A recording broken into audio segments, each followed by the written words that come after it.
Tout ce que j'ai fait, ne le faites pas. Parce que tu vas te mettre tout le monde à dos.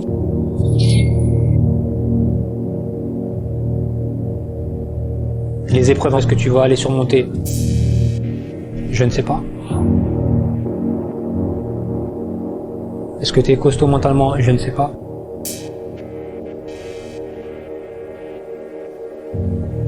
Tu veux me ressembler? Ça sert à rien, parce que t'es pas moi.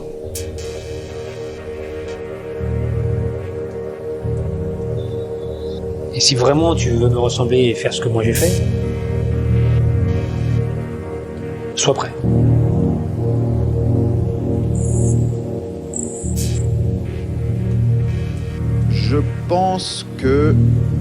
Je pense que ma mère fait partie des originales et que j'ai passé mon enfance et ma vie à gérer le regard des gens normaux sur ma mère originale.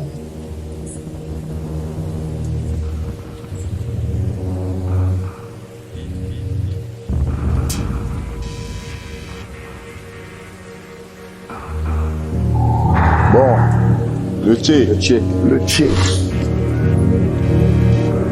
C'est un gars entier, c'est un gars avec qui tu peux aller au combat, c'est un gars sûr. J'ai appris en toutes ces années à respecter et à aimer les gens qui sont pas comme les autres. Nico fait partie des gens à part. Après, on aime ou on n'aime pas. Nico, c'est pas un ange quand il a pas envie d'être un ange. Il faut plus que les autres. Nico, le politiquement correct, il sait pas faire. Ils font même plus pour les autres. Une rumeur, c'est une information non vérifiée qui circule. Quand on l'accuse de tout ce qu'on l'a accusé, quand tu le connais, c'est d'autant plus énervant, c'est qu'on te dit tout l'inverse de ce qu'est ce mec. Et c'est les gens qui brassent beaucoup, c'est les gens qui arrivent à faire tomber des barrières. Nico, c'est le grand frère, c'est l'homme qui m'a toujours conseillé. Non vérifié, ça veut pas dire faux. C'est tous les excès de notre société, l'argent, l'individualisme. La base rumeur, c'est un phénomène Inexpliqué. On devrait parler pour moi de l'un des plus grands attaquants de l'histoire.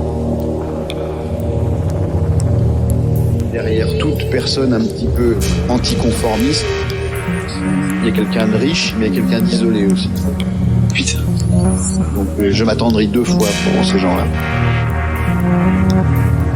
Freud dit qu'à l'adolescence, on a le choix entre se conformer et mourir, ou ne pas se conformer et devenir un héros.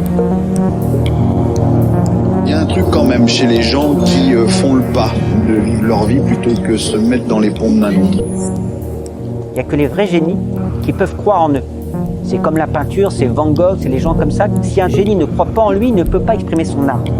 Et donc forcément, ça passe par une attitude qui peut paraître hautaine aux autres, parce que vous allez imposer votre art. Ils ont été élevés de telle manière qu'en fait, ils n'étaient jamais satisfaits d'eux-mêmes. C'est aussi une force de caractère, et de dire ok, bah, vous comptez pas sur moi, et ben regardez ce que je vais faire, je suis capable de partir, mais ça me fait pas peur. Les rumeurs d'un événement un peu traumatisant, il faut expliquer. Il faut trouver quelque chose. Parce que On te demande beaucoup. On a l'impression qu'on te demande de t'ouvrir. Moi, j'étais pas ouvert. Et ça a été peut-être un handicap qui a pesé gros dans la balance parce que voilà, j'étais pas pratiquement admis dans l'équipe. Sur le terrain, j'étais très très moyen. J'avais pas la presse avec moi. il faut arrêter de prendre les gens qui croient les rumeurs pour des imbéciles, etc. La rumeur, elle naît de l'incrédibilité. Mais les choses n'arrivent pas par hasard. Cette rumeur, elle a un fondement. La rumeur, c'est ce que vous avez envie de croire. Et c'est ce que vous pouvez croire. J'ai toujours rêvé de rêver. J'ai toujours voulu mourir dans mon lit, vieille, dans une jolie maison, dans la nature, de mort naturelle. Et puis dernièrement, je me suis dit que je n'ai pas envie qu'on me confisque ma mort et que peut-être quelque chose que je voudrais décider de mourir volontairement, mais pas tout de suite, Quand je réécoute, j'ai les images qui reviennent. Tout de suite. Il y a toujours un double discours dans la rumeur.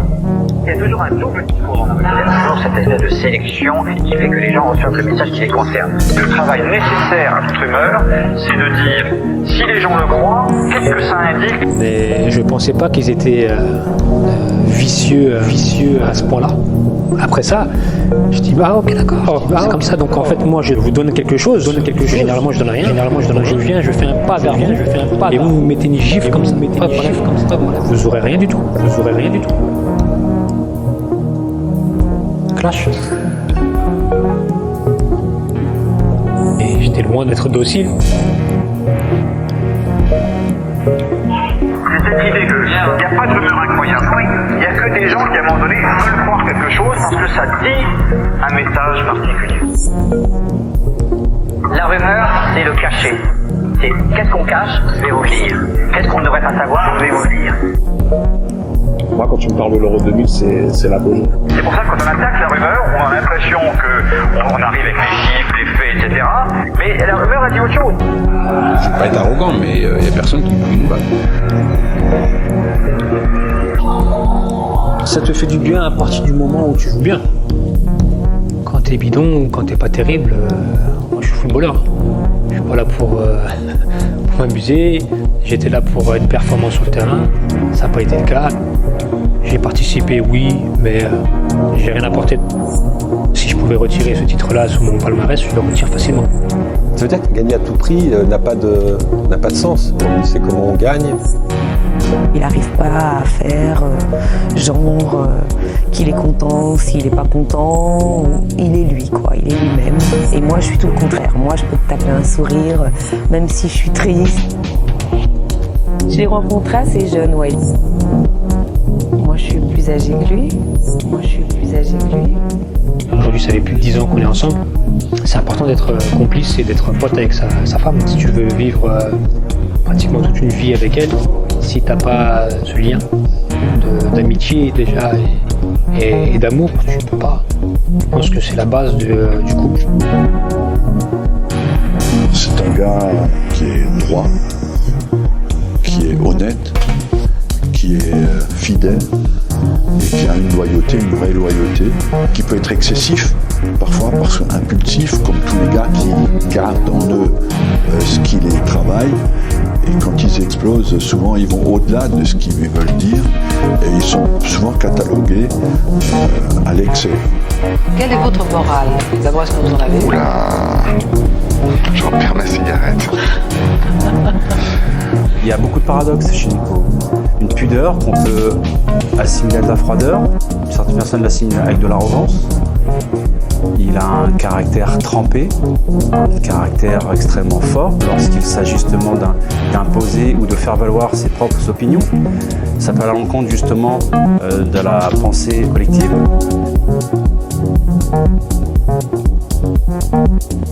Ou même d'une certaine hiérarchie mise en place. Si tu savais comme je me sens seul avec toi.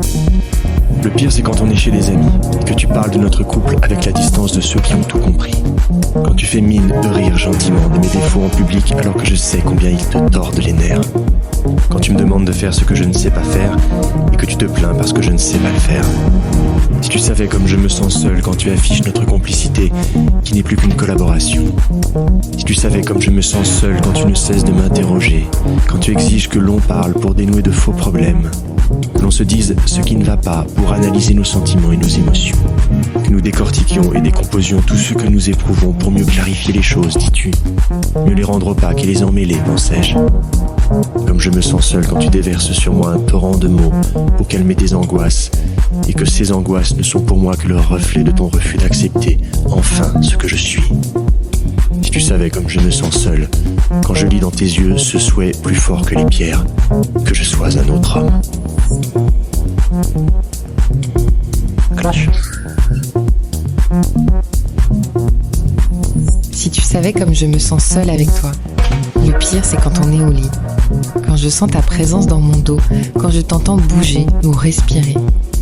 Si tu savais comme je me sens seule quand tu es si près de moi. Parfois, je me demande qui tu es. Je me dis, qui c'est ce type-là à côté de moi? Je ne te retrouve pas. J'ai essayé, mais je ne te retrouve pas. Tous les soirs, quand je rentre, j'espère retrouver l'homme que j'ai rencontré il y a 12 ans et je tombe sur toi. J'ai l'impression que tu m'as repris ce que tu m'as donné il y a 12 ans. Je voudrais que tu me rendes ce que tu m'as donné. Je voudrais que tu me rendes ces moments qui me faisaient vriller le cœur. Regarde ce que tu as fait de nous. Il est où l'homme que j'ai tant aimé? Il est où? Comment se fait-il que je ne puisse plus te supporter? Et comment se fait-il que je ne puisse pas me résigner à ne plus pouvoir te supporter? Tu n'as pas changé. Rien en toi n'a changé. Alors pourquoi je ne te reconnais plus? Les rares fois où nous faisons l'amour, c'est comme si je me masturbais avec ton sexe. Je ne peux plus supporter ton sexe. Il ressemble à un rongeur endormi sur 2 coussins. Un rongeur vautré, repu. J'en veux encore, tu comprends. Et toute ma vie, j'en voudrais encore. Dans 10 ans, dans 30 ans, j'en voudrais encore. Ce n'est pas une question d'âge. Même à 80 ans, une femme a toujours 20 ans dans sa tête. Ses rêves et ses désirs sont les mêmes. Ils ne sont plus avouables, mais ce sont les mêmes. Regarde-toi. Tu es là sans rien dire. Mais dis quelque chose, bordel. Me laisse pas toute seule. Ma morale, c'est de ne pas agresser les autres. Un matin d'avril, je vérifie comment se conjugue sans foudre à la première personne du singulier. Un matin d'avril, je sors sans culotte, sous ma robe en jean, arpenter la rue, car je m'en fous. Pour le dire en quelques mots de plus, agir librement, sans influencer ceux qui ne veulent pas être influencés, et sans imposer ses idées aux autres, à moins que ces idées ne soient reçues volontairement. J'adore mon métier, je déteste mon milieu. Donc j'aime travailler, mais j'aime pas les gens glandouiller avec ceux qui le font aussi. Pourquoi? Parce qu'ils sont superficiels? Non, pas tellement, parce que je suis misanthrope naturellement. Et puis je crois que le métier ne se fait pas dans les backstage des festivals et tout ça. Encore une fois, j'aime le travail, j'adore travailler, vraiment. Je comprends. Nous sommes en guerre. Nous sommes en guerre. Nous sommes en guerre. Il y a eu la grande peste de l'an 1000, mais tu vas voir la grande merde de l'an 2000. Si c'est une machine qui le fait à votre place, c'est pas grave pour les gens. Par contre, ça prouve que vous n'avez rien à faire là. J'ai coutume de dire que je suis ni pessimiste ni optimiste, mais lucide. En tout cas, que j'essaye d'exercer une forme de lucidité. Personne ne peut dire qu'il y a la lucidité absolue, évidemment, mais j'essaye d'être le plus factuel, le plus objectif possible dans ma lecture des faits, et de me renseigner auprès de multiples sources pour essayer de dessiner le paysage face auquel nous sommes. Et je me suis documenté énormément, j'ai beaucoup lu d'auteurs et d'experts des questions écolo. Ça me passionne totalement. Donc j'ai maintenant pas mal d'années derrière moi, on va dire, d'études sur ce sujet, même si elles sont un peu informelles, ou en tout cas très pratiques sur la façon de les exercer au quotidien, donc à la fois théorique et pratique.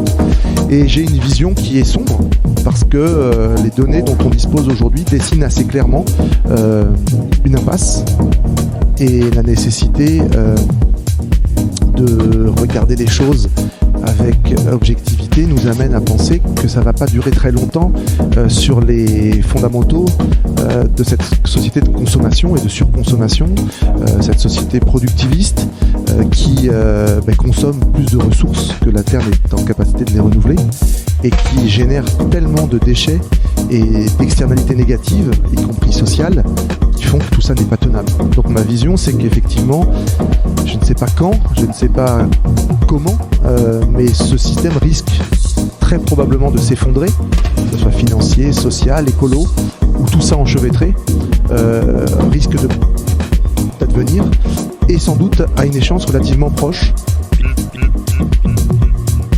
J'ai toujours vécu les choses à 200 à l'heure et à 200%. Dans le fond, je suis un moraliste.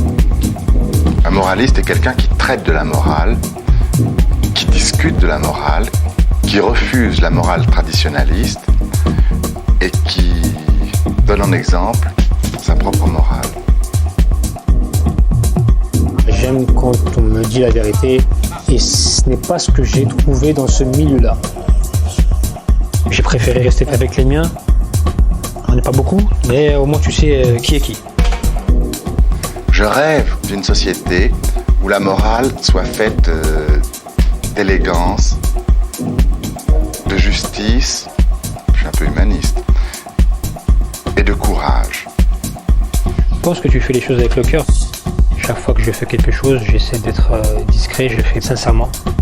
C'est ce que j'aime être, c'est ce que j'aime faire. Je ne parle pas beaucoup de ce que je fais en dehors du football. Et j'aime bien être silencieux, j'aime bien être passer inaperçu.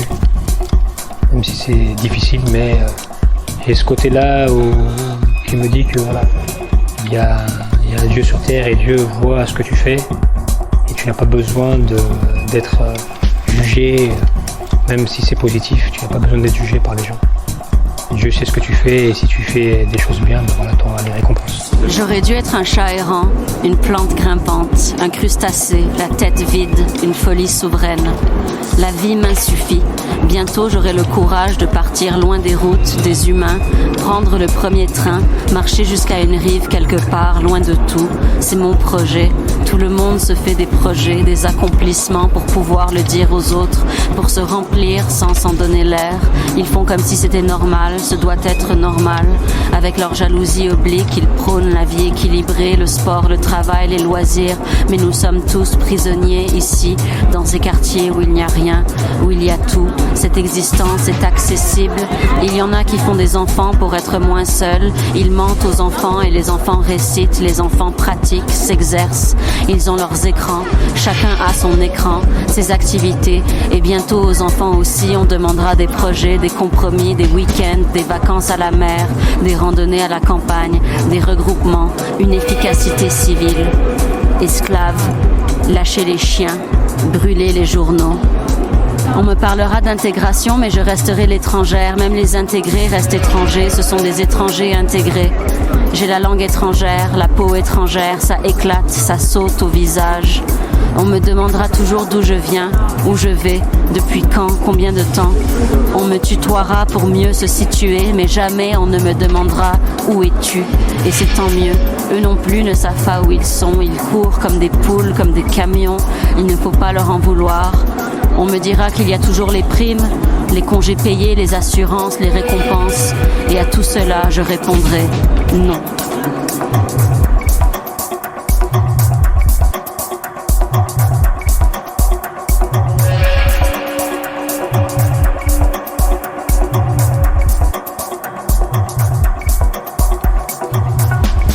Et puis, tu as la troisième étape où le truc, tu le connais tellement que tu fais ta bouffe. Et de temps en temps, sur le côté, comme ça, tu te dis, ouais, d'accord, ça, je vais le foutre comme ça. Et puis, en fait, là, il y a marqué ça, mais moi, je vais peut-être mettre autre chose à la place. Je vais foutre ça. Puis ça, je vais le faire après. Ça, je vais le faire cuire plus longtemps que c'est marqué. C'est parce qu'après, c'est bon, c'est à toi. Et ce que tu vas sortir, c'est ça, mais signé par toi. C'est que ça qui compte. Arriver au stade où tu vas tellement pouvoir signer ce que tu viens d'écrire que la structure, tu la vois plus. Tu vois plus les structures en architecture. Tu la renifles, mais elle n'est pas apparente. Ce qui est apparent, c'est la signature du mec qui l'a fait. Il y a une structure, oui, mais des fois ça se voit, des fois ça se voit pas. Et en tout cas, c'est pas pile poil ce qu'il a appris à l'école. C'est devenu à lui. Mais il faut le temps de la digestion, ces techniques-là. C'est pour ça qu'il faut les faire. Il faut venir voir ce truc. Il faut se concentrer là-dessus, il faut se prendre le chou là-dessus, il faut même peut-être en prendre plein la gueule et se dire merde, c'est chaud, c'est compliqué, machin, et puis il faut insister, et après, il y a une seconde étape de ta vie d'auteur qui fait que tu as en toi un bagage qui te permet de tirer les choses par ici, de repousser celle-ci, d'échanger celle-ci et celle-ci, de faire un truc d'une demi-heure, d'une heure et demie, de 3, de 4, en 3 films, en 4 films, de 10 heures, de une série en 30 heures, en 40. Une fois que tu maîtrises. Mais pour maîtriser, c'est pas le lendemain du séminaire de Vogler, faut attendre un peu. Je pense que d'en arriver là, à un moment, j'aimerais bien que de temps en temps, sur les grandes chaînes, à des heures comme ça, on voit des gens je sais pas, brillants, qui nous inspirent quelque chose, qui ont un truc de plus que nous, qui nous filent envie de comprendre des trucs sur le monde, sur ce qu'on est. De mettre en scène comme ça le discours abscon et la médiocrité, ça me saoule. Voilà. Il faut évidemment lutter bien longtemps pour ça. Et je ne suis pourtant pas un utopiste. Mais le sens du péché, cette forme puritaine qui vous oblige à trouver une justification au fait qu'on existe, au fait qu'on a du plaisir, est terrible.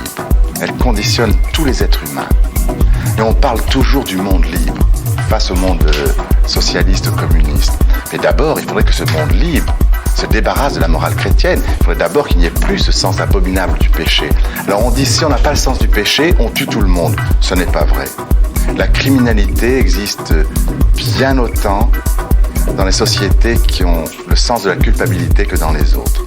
Alors voilà, moi je suis contre la morale qui vous oblige à vous considérer toujours comme un criminel. Je suis pour la morale qui vous donne la liberté d'agir, d'être heureux, d'aimer, d'avoir du plaisir.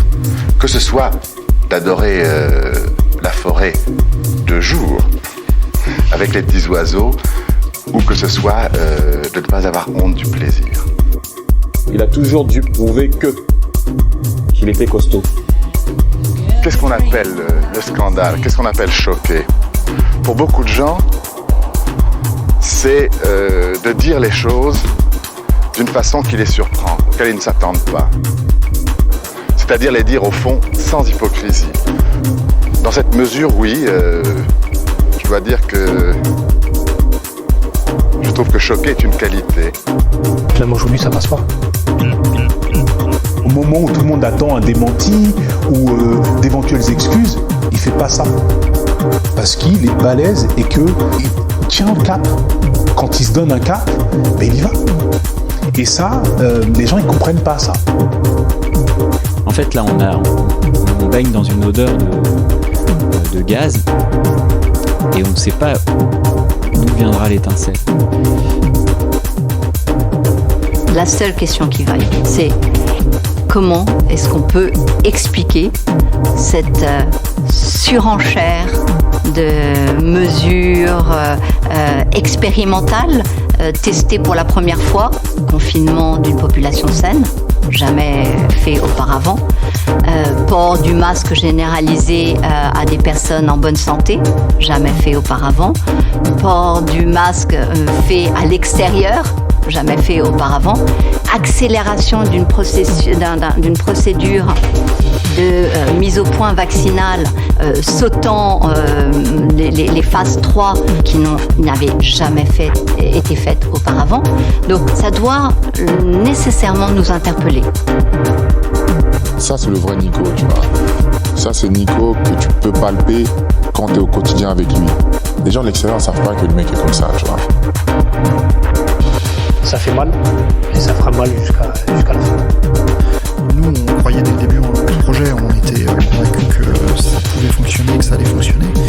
Mais bon, les banques étaient nettement moins convaincus que nous. Il y avait des gens autour de nous qui nous prenaient un peu pour des farfelus, des créatifs, qui avaient une vision un peu différente de ce qu'était la consommation et la production. Et nous, on voulait s'inscrire dans ce paysage de manière un peu différente. Ils vous tapent tellement sur le système que c'est pas évident tous les jours de décoder leur message de détresse. Nous partageons notre affection pour les tournages calmes et nous ne travaillons pas dans la douleur psychologique, nous ne travaillons pas dans le conflictuel. Je déteste ça sur les plateaux, je suis quelqu'un de très calme. C'était un moment très émouvant où voilà, c'est des fois des moments comme ça qui sont tristes mais qu'il faut vivre et franchement c'est un moment que je n'oublierai jamais. Ça me faisait pas envie et j'ai pas envie de travailler sans envie. Donc le projet il est mort d'abord, mais il est enterré. Il est resté dans un tiroir et ce n'est que par la possibilité de pouvoir aller un cran plus loin. Et il faut le début d'un film, il faut au milieu et il faut la fin. Et la fin en général elle n'est jamais belle, à part à Hollywood. Ça va mal finir. Il fallait faire plus, il fallait contre-attaquer. En tout cas, du point de vue de l'inventivité, il fallait avancer les pions. il y a les attachants. Ils sont pas faciles non plus, mais vous savez pas pourquoi, ils réveillent une espèce de fibre maternelle.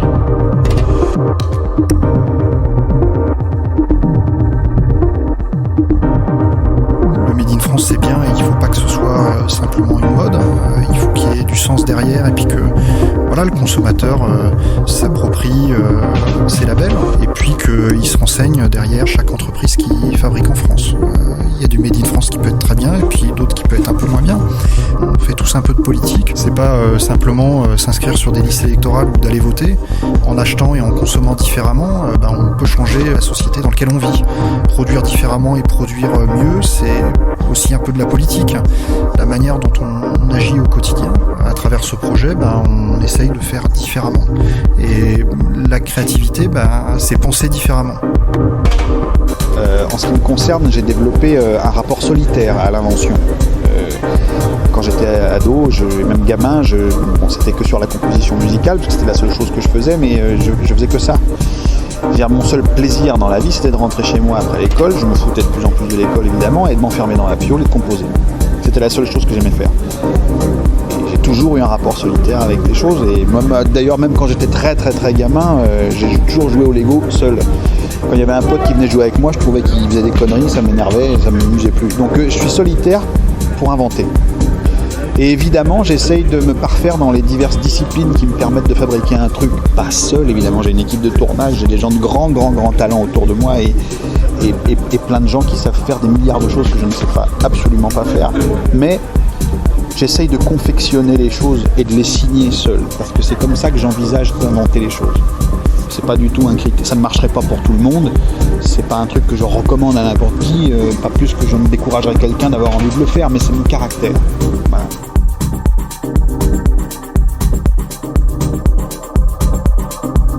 Comme Nico ne s'ouvre pas à tout le monde, et que sur certaines choses, il peut les garder à l'intérieur de lui, les gérer toute seule, on se demande à quel niveau il souffre, comment on peut l'aider. Et c'est ça qui est le plus important.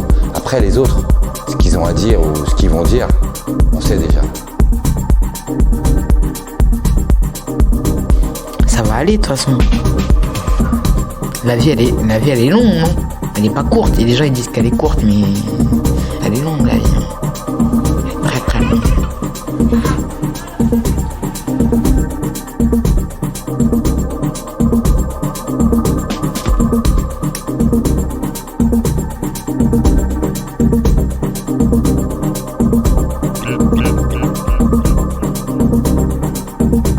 Je m'inocule des doses d'alcool colossales. Je me shoote.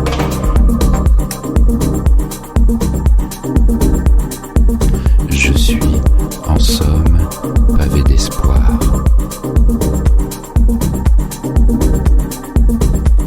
C'est toujours là que je te vois. Alors, je te fais venir. Je m'avance dans tes territoires, j'ouvre des fenêtres, des mails, des livres, tourne des pages, je te relis. Bingo. Quand je te lis, tu me lis axiome pirate par injection dans la pupille, mes iris bandent. Prends garde à toi quand je te lis. Tap, tap, tap dans le creux du coude. Le début d'une histoire, cherche veine, suicide girl. Optimiste, je m'apprête à célébrer l'événement. J'agite n'importe quoi, un peu de parfum, un mégot fumant, une épitaphe au futur pour garder les yeux ouverts. J'inspire jusqu'à ce qu'irradie le sommet de mon crâne. Que tombent cendres, corbeaux, les pensées internées, oiseaux de paradis. Je vis en asphyxie. Capitale, addict. Le temps se traverse en imprimant des logorées funambules sur aiguille. Des Montaigne, il a connu non pas la Covid-19, il a connu la peste. Taux de létalité du temps de Montaigne proche de 100%. Mortalité. Rappelons que le taux de mortalité de la Covid-19 est entre 0,3 et 0,5%. Ça n'a rien à voir. Et en matière de violence, Montaigne, il a connu les guerres de religion. Il a connu la Saint-Barthélemy, des dizaines de milliers de morts, des centaines de milliers de morts sur plusieurs années. C'était autre chose que les atroces attentats du Bataclan ou de Charlie Hebdo. Autrement dit, la lecture, l'histoire en général, le recul, mais spécialement la lecture de Montaigne nous aide à prendre du recul. Et puis surtout, Montaigne dit deux choses qui me paraissent décisives. La première chose, il écrit « Ce dont j'ai le plus peur, c'est la peur ». Dans un pays dominé par la peur, imaginez que mes enfants, qui sont de jeunes trentenaires, risquent de passer toute leur vie masqués, interdiction de se serrer la main, de s'embrasser. C'est que le confinement, on savait que ça ne pouvait pas durer. Pour des raisons économiques évidentes, au bout d'un an, on mourrait de faim dans la rue. Mais le masque, ça va durer combien de temps? Si dans 20 ans, dans 30 ans, le virus est toujours là, est-ce qu'on sera toujours masqué? Est-ce qu'on n'aura toujours pas le droit de se serrer la main, de s'embrasser? Donc je crois qu'effectivement, on a une société qui est en train de se déliter, une minorité de nantis qui continue sa course folle et sa fuite en avant vers la technologie et vers le bien-être à tout prix, avec une masse de plus en plus importante de personnes qui ne jouissent pas de l'essentiel en ce monde, et donc des inégalités qui progressent et qui vont évidemment concourir à cette fracture dont on parlait au début de notre conversation, à cet effondrement, parce que tout ça n'est pas tenable.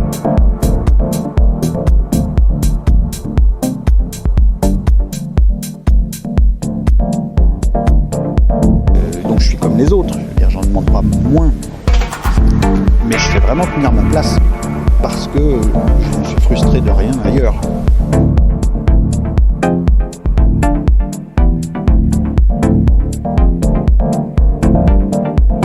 Qu'est-ce que c'est toi? Tu connais que l'angoisse que les jeudis. Va te faire foutre.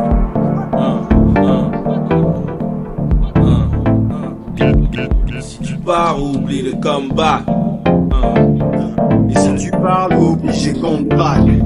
Si tu craques, obligé qu'on te balle. Here we are at this convention to remind ourselves where we come from and to claim the future for ourselves and for our children. Today, our great Democratic Party, which has saved this nation from depression, from fascism, from racism, from corruption, is called upon to do it again. This time to save the nation from confusion and division, from the threat of eventual fiscal disaster, and most of all. Moi je pense que chanter faux, c'est pas grave du tout. En revanche, ça prouve que vous n'avez pas compris ce que vous faites. Alors qu'est-ce que tu veux faire? Tu veux prendre le tout et aller te réfugier quelque part, c'est ça? Pas aller où? We should not be embarrassed or dismayed or chagrined if the process of unifying is difficult, even wrenching at times. Remember that unlike any other party, we embrace men and women of every color, every creed, every orientation, every economic class. In our family are gathered everyone from the abject poor of Essex County in New York to the enlightened affluent of the Gold Coast at both ends of the nation. And in between is the heart of our constituency, the middle class, the people not rich enough to be worry-free, but not poor enough to be on welfare. Ce que je crains, c'est que pour protéger les vieux, dont je fais partie, on finisse par sacrifier toute une génération.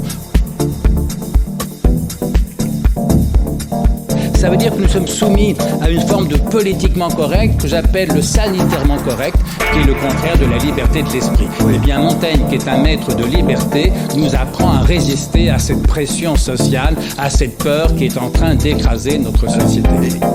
Color and blue collar, young professionals, men and women in small business, desperate for capital and contracts that they need to prove their worth. We speak for the minorities who have not yet entered the mainstream. We speak for ethnics who want to add their culture to the magnificent mosaic that is America. We speak for women who are indignant that this nation refuses to etch into its governmental commandments the simple rule, thou shalt not sin against equality. En fait, Je pense que la situation actuelle, on l'embellit un peu trop sur nos... On a l'impression qu'on a des super modes de vie et que du coup, on a quelque chose à perdre. Mais en fait, quand tu regardes la consommation d'antidépresseurs, je sais pas, je suis pas persuadé qu'on soit plus heureux qu'il y a 50 ans, qu'il y a 100 ans, qu'il y a 1000 ans, etc. Il n'y a rien qui nous le prouve. Si tu regardes les consommations d'antidépresseurs, tu as l'impression que c'est de pire en pire. Je pense qu'il y a une certitude un peu trop forte dans l'idée que le confort actuel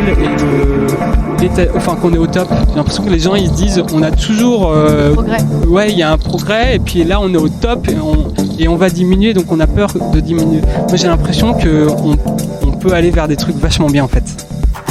Aujourd'hui, avec cette jurisprudence, on peut faire parler n'importe quelle personne et lui rajouter une insulte sans craindre une condamnation si, à tout le moins, on sait qu'il y a eu une invective entre deux personnes.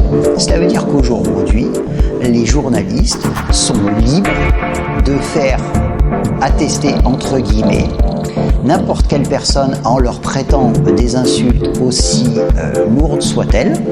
Cette exagération-là est aujourd'hui légitimée par cette jurisprudence. Et l'espoir, ça rend aveugle des fois, et j'ai remarqué qu'il y a des gens qui sont à fond tournés vers l'espoir. En fait, ça fait un mauvais mélange quand il y a du déni à côté. C'est-à-dire quelqu'un qui est à fond dans l'espoir, très positif et tout, mais qui veut pas voir les mauvaises nouvelles, ça c'est très toxique, je pense, dans les attitudes, dans la posture et dans l'action. Par contre, il peut y avoir de l'espoir même dans les mauvaises nouvelles. Voilà, un pied dans les mauvaises nouvelles, un pied dans l'enthousiasme, on va dire. Ok, ça va. Et puis quand t'as zéro espoir, là c'est aussi toxique. Donc l'espoir, je pense qu'il faut éclater le mot encore une fois en plein de notions. On met tout dans le même panier, il y a plein de manières de voir l'espoir différent. Alors il y a des chrétiens récemment qui me disaient il faut que tu parles d'espérance. Alors je ne sais pas encore ce que ça veut dire, c'est pas très clair dans ma tête, mais je pense qu'il y a une piste à creuser là pour éclater les notions et puis commencer à utiliser les bonnes formules et les bons mots. Et il y a aussi, j'ai appris que les bouddhistes, en fait, ils détestent l'espoir parce que ça les retire, ça les sort du moment présent et du coup, c'est pas cool. T'es plus ancré, t'es dans autre chose et tu perds le plaisir de la vie et puis l'action concrète. En fait, on peut agir. Alors c'est ce que Johanna Macy, justement, dont je parlais tout à l'heure, appelle l'espoir actif, active hope. Et elle est bouddhiste, justement. Elle déteste l'espoir. Et elle a créé la notion de active hope. C'est faire aujourd'hui, dans le moment présent, ce qui te semble être plus cohérent pour toi, pour l'avenir, mais sans avoir de projection, sans savoir si ça va marcher ou ça va pas marcher, on s'en fout. Tout ça, c'est des questions qui te projettent dans l'avenir et qui te sortent du présent. Juste agir aujourd'hui, ce qui te semble aligné avec ta posture, etc. Et y aller, même si on n'a aucune chance, t'y vas. C'est ça l'espoir actif. T'as une masse d'informations tellement grande qui t'arrive en permanence que moi j'ai besoin un peu j'appelle ça défragmenter. C'est comme sur l'ordinateur, quand tu mets défragmenter, ça prend toutes les petites cases de mémoire et ça les colle les unes aux autres, ça les trie et tout.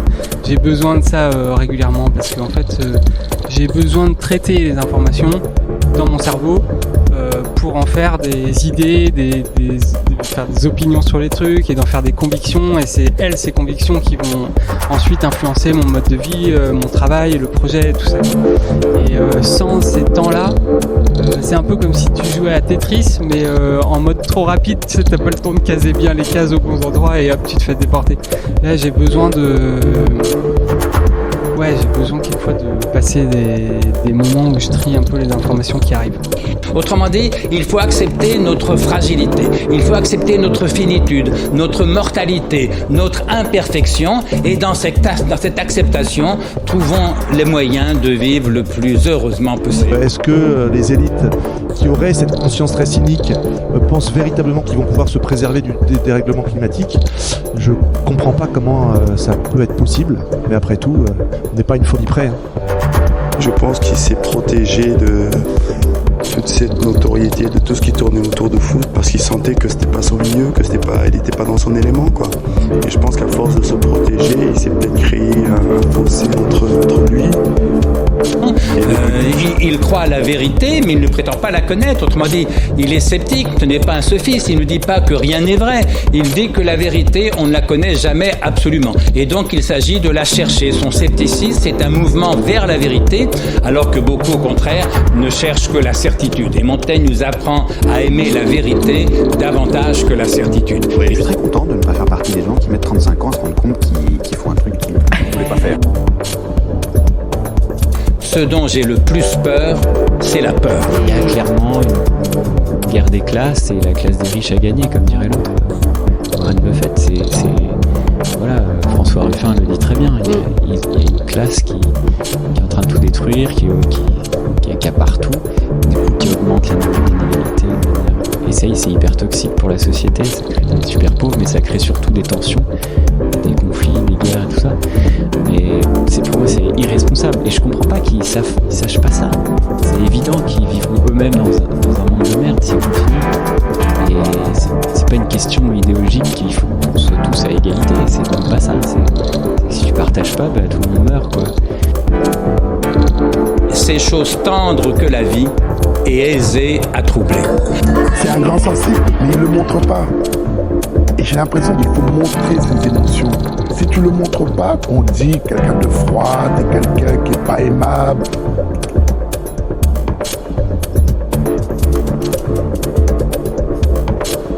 Je suis chanceux, j'ai voyagé, j'ai eu la chance de gagner beaucoup d'argent et de faire un peu ce que je veux dans la vie. Comme je dis, c'était pas le meilleur chemin, et je le conseille à personne, mais c'est mon chemin.